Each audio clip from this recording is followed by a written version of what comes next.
घर में कुछ ऐसे काम होते हैं जिनको हमें रोज़ ही करना पड़ता है और यदि नहीं करेंगे तो घर में कूड़ा ज़्यादा और सामान कम नज़र आएगा।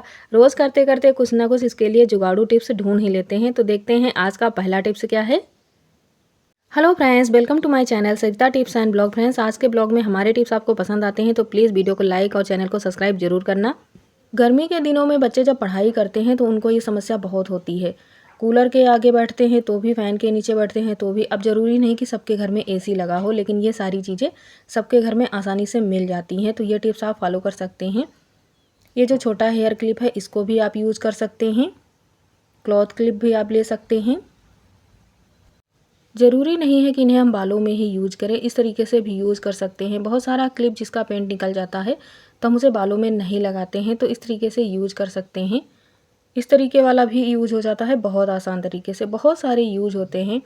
और ये जो हमारा पेन का कैप है इसको अक्सर फेंक ही देते हैं जब पेन किसी काम का नहीं रहता है, तो इसको भी उसी के साथ में फेंक देते हैं और इसको कभी नहीं फेंकना चाहिए। बहुत अच्छा यूज इसका होता है। तो ये सारी चीज़ें आपको आसानी से घर में मिल जाएंगी, इनमें से आप कोई भी यूज कर सकते हैं। फ्रेंड्स, दूसरा टिप्स है प्रेशर कुकर का। ये रबड़ काफ़ी पुराना हो जाता है तो प्रेशर नहीं बनता है, और यदि टूटा है रबड़ तब नहीं इस्तेमाल कर सकते हैं। लेकिन अगर इस तरीके से है पूरा गोल तो आप छल्ले की तरह इसका यूज़ कर सकते हैं। आप इसमें जो क्लॉथ क्लिप हैं लगा सकते हैं। और दूसरा टिप्स है हमारे जितने हेयर क्लिप हैं तो इनको इस तरीके से भी इसमें लगा सकते हैं, इकट्ठा रहते हैं।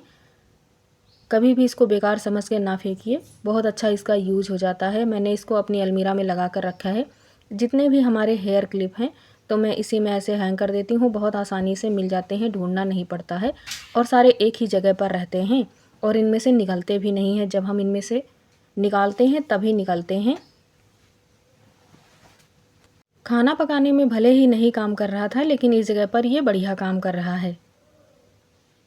फ्रेंड्स, हमारा अगला टिप्स है माचिस बॉक्स, जो खाली होते ही तुरंत फेंक देते हैं। कभी नहीं सोचते हैं कि इसका यूज भी हम कर सकते हैं। घर में यदि कोई कीड़ा मकोड़ा आ जाता है और यदि गलती से उसके ऊपर पैर पड़ जाए तब तो और ज़्यादा दिक्कत होती है। और इसको उठाने के लिए हम क्या करते हैं, झाड़ू ही लेकर दौड़ पड़ते हैं और उठाने के बाद झाड़ू को धुलना पड़ता है। पर इस माचिस बॉक्स से ये काम हो सकता है बहुत आसानी से। इस तरीके से कीड़ा अंदर आ जाएगा और आप इसको कहीं भी दूर ले जा कर के छोड़ आ सकते हैं। ना ही काटेगा ना ही बाहर ये निकलेगा। ये काम इतना आसान हो सकता है, आप कभी सोच भी नहीं सकते हैं। फ्रेंड्स, हमारा अगला टिप्स है पुराने मोजे को लेकर के जल्दबाजी में हम उठाकर फेंक देते हैं। पर ये आप पर निर्भर करता है कि आप चीज़ें किन किन तरीक़ों से यूज कर सकते हैं। हमारे घर के जितने भी विंडो हैं हम इस तरीके से साफ़ कर लेते हैं और ये काम बहुत ही आसान तरीके से हो जाता है। यही काम जब हम पहले कपड़े से करते थे तो टाइम ज़्यादा लगता था और इतने अच्छे से सफाई नहीं हो पाती थी। हाथों में मोजा पहनने से हाथ भी सुरक्षित रहते हैं और विंडो की सफाई भी बहुत अच्छे से हो जाती है। फ्रेंड्स, हमारा अगला टिप्स है घर में साफ़ सफाई जब करते हैं तो बहुत सारी चीज़ें ऐसी रखी होती हैं घर में जिनके नीचे इस तरीके से बड़ा वाला कूड़ा पड़ा होता है, झाड़ू से निकल आता है। पर जो धूल होती है वह तो पोछा लगाने से ही जाएगी, वहाँ पर हाथ नहीं जाता है पर झाड़ू चला जाता है। तो इसके लिए एक बढ़िया सा जुगाड़ करते हैं। पुराने मोजे लेने हैं जो थोड़ा सा बड़े हों और मोटे कपड़े में हों।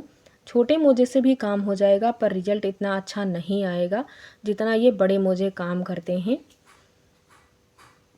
मोजे का एक भाग तो पहले से खुला हुआ होता है, दूसरी तरफ इस तरीके से कट लगाएंगे, बिल्कुल थोड़ा सा कपड़ा काटना है और यहाँ से ये मोजा खुल जाएगा।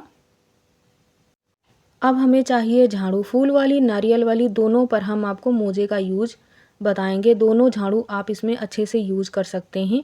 इस तरफ से भी झाड़ू इसके अंदर फिट हो जाएगा, लेकिन मैंने यूज किया था काफ़ी झाड़ू ख़राब हो गया था। इस तरह से झाड़ू काफ़ी ज़्यादा उलझ जाता है क्योंकि मोजा ऊनी होता है और इसके अंदर आसानी से झाड़ू नहीं जाता है, इसीलिए मैंने दूसरी तरफ भी कट लगाया था। इस तरह से जब हम मोजे को झाड़ू में डालते हैं तो ये काम बहुत आसान हो जाता है और झाड़ू भी बिल्कुल ख़राब नहीं होती है। मोजे का साइज़ थोड़ा सा बड़ा होता है तो पूरे झाड़ू को कवर कर लेता है इस तरह से। यदि छोटा होगा तो फिर पूरे झाड़ू को कवर नहीं कर पाएगा और इसकी रबड़ ख़राब है, ये झाड़ू से बार बार निकल जाएगी नीचे की तरफ सरकते हुए। तो यहाँ से इसको बांध देते हैं अच्छे से ताकि जब हम झाड़ू का इस्तेमाल करें तो ये बार बार इसमें से निकले नहीं। पुराना मोजा है इसलिए इसकी रबड़ ख़राब हो गई है तो पकड़ अच्छी नहीं है, इसलिए इसको बांधना है। यदि मोजा नया है तो ऐसे ही पकड़ बना लेगा, बांधने की ज़रूरत नहीं है।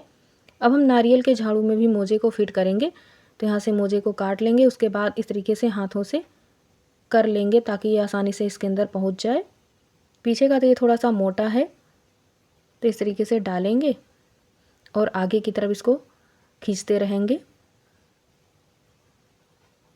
दोनों झाड़ू हमने तैयार कर लिए हैं। अब इनका यूज़ कैसे करना है।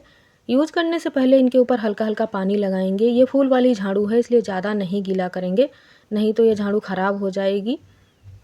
इस तरीके से हल्का हल्का इसको गीला करना है पानी से। स्प्रे मशीन है तो उससे कर लीजिए और भी अच्छा होता है, ज़्यादा इस तरीके से गीला नहीं होता है। झाड़ू लगाने के बाद जो बारीक वाली धूल रह जाती है वहाँ पोछा से ही काम चलता है, पर ऐसी जगहों पर हाथ नहीं पहुँचता है, तो इस तरीके से आप यहाँ पर पोछा लगा सकते हैं।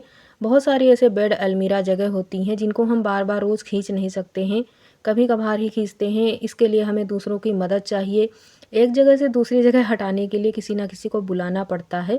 तो इस तरीके से आप पोछा लगा सकते हैं। जिस जगह पर आपका हाथ नहीं पहुँचता है वहाँ पर ये झाड़ू काम कर जाता है। क्योंकि ये मोजा थोड़ा सा गीला है तो जितना भी डस्ट है अच्छे से मोजे में आ जाती है। झाड़ू तो सिर्फ बड़ा वाला ही कूड़ा साफ करता है, पर इससे ये देखिए इतना सारा जो इसके नीचे धूल था सारा इसमें चिपक गया है। झाड़ू को मोजे से निकाल करके बढ़िया से धुल लेंगे और निचोड़ लेंगे। जैसे हम पोछे को निचोड़ते हैं फिर से इस्तेमाल करते हैं, ठीक उसी तरीके से। और अब इसे हम लगाएंगे नारियल की झाड़ू पर, फूल की झाड़ू पर नहीं लगाना है। नारियल का झाड़ू काफ़ी ज़्यादा मजबूत होता है और ये पानी वाले काम के लिए ही बना होता है, तो इसमें आप गीला मोजा लगा सकते हैं। और फ्रेंड्स, अभी गर्मी का आलम तो ऐसा हो गया है कि सुबह झाड़ू पोछा होता है तो शाम को फिर से करना पड़ जाता है, क्योंकि अभी इस टाइम धूल भरी हवाएं चलती हैं जिससे बाहर वाले रूम ज़्यादा गंदे हो जाते हैं, अंदर वाले तो इतना नहीं होते हैं। और ये बच्चे हैं कि जहाँ होता है वहाँ खेलना शुरू कर देते हैं, कपड़े और अपना शरीर दोनों गंदे कर लेते हैं। नारियल वाले झाड़ू में डाला है हमने गीला करके मोजा और इस तरीके से झाड़ू भी लगा लिया और पोछा भी हो गया। जितना भी बारीक वाला धूल होता है बहुत ही अच्छे से साफ़ हो जाता है। पोछा लगाने की ज़रूरत नहीं है, बिल्कुल फर्श क्लीन हो जाता है। जितना भी बारीक वाली धूल है इसमें चिपक जाती है और ये काम आपको नारियल वाली झाड़ू से करना है।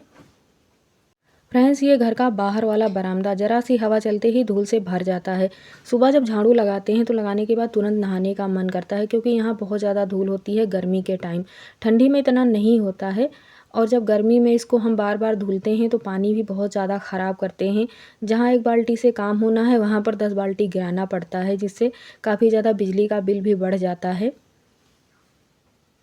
फ्रेंड्स, जब से हमने ये तरीका अपनाया है तो धूल भी नहीं उड़ता है जब झाड़ू लगाते हैं, और पानी की तो बचत होती ही है। सो फ्रेंड्स, हमारे आज के ये टिप्स अच्छे लगें तो चैनल को सब्सक्राइब कर लेना, वीडियो को लाइक शेयर कमेंट ज़रूर करिएगा। मिलते हैं आपको नेक्स्ट ब्लॉग के साथ, तब तक के लिए बाय बाय।